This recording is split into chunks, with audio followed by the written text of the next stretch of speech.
powerful 7.0 magnitude earthquake that rocked Northern California and triggered a tsunami warning today. Dad, there's an earthquake happening. Look at the pool. We're starting to get a clearer picture of all the damage. The quake struck off the coast of Humboldt County about 10:45 this morning. The tsunami warning followed, but it only lasted for about an hour before it was canceled. There have been dozens of aftershocks throughout the day. Eyewitness News reporter Tim Caputo live in our ABC 7 newsroom with the latest developments. Tim. And Mark, 30 aftershocks since that big one around 10:45 this morning. Certainly unnerving all the way through the morning hours. Then you add the tsunami warning on top of that. This evening, more than 10,000 people are without power as they continue to survey the damage. And coming into our newsroom, more and more reports of damage all across that region as Governor Newsom declared a state of emergency. A road in the small town of Rio Del cracked from the quake. This just a sliver of the damage across NorCal from a 7.0 magnitude earthquake that hit miles off the coast this morning. Shops and homes left shaking from the biggest earthquake in California in years. Dad, there's an earthquake happening. Look at the pool.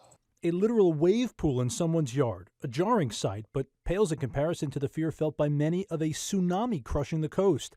A tsunami warning quickly went into effect, and thousands of people living within a mile of the Pacific got in their cars and rushed to higher ground. We evacuated up to the top of the mountain up there on Roberts Road, where it almost looked like half the Pacific was there. But as seismologist Dr. Lucy Jones explains, this quake was underwater plates moving horizontally. So while it stirred the ocean water, it wasn't the kind that would generate a giant wave. To create the big wave, you have to displace a lot of water, right? You change the shape of the seafloor, it comes up, the water that used to be there has to go somewhere else, and that's the tsunami wave, right? So if you don't change the shape of the seafloor, you don't generate the wave.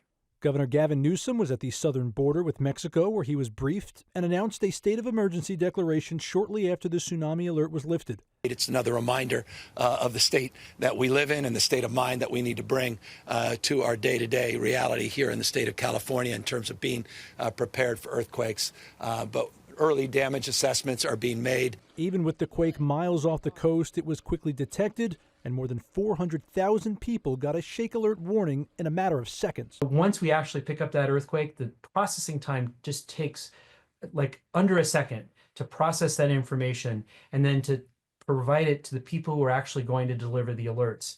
And our goal is to get alerts out as quickly as possible. We work with our partners to deliver alerts within 5 seconds.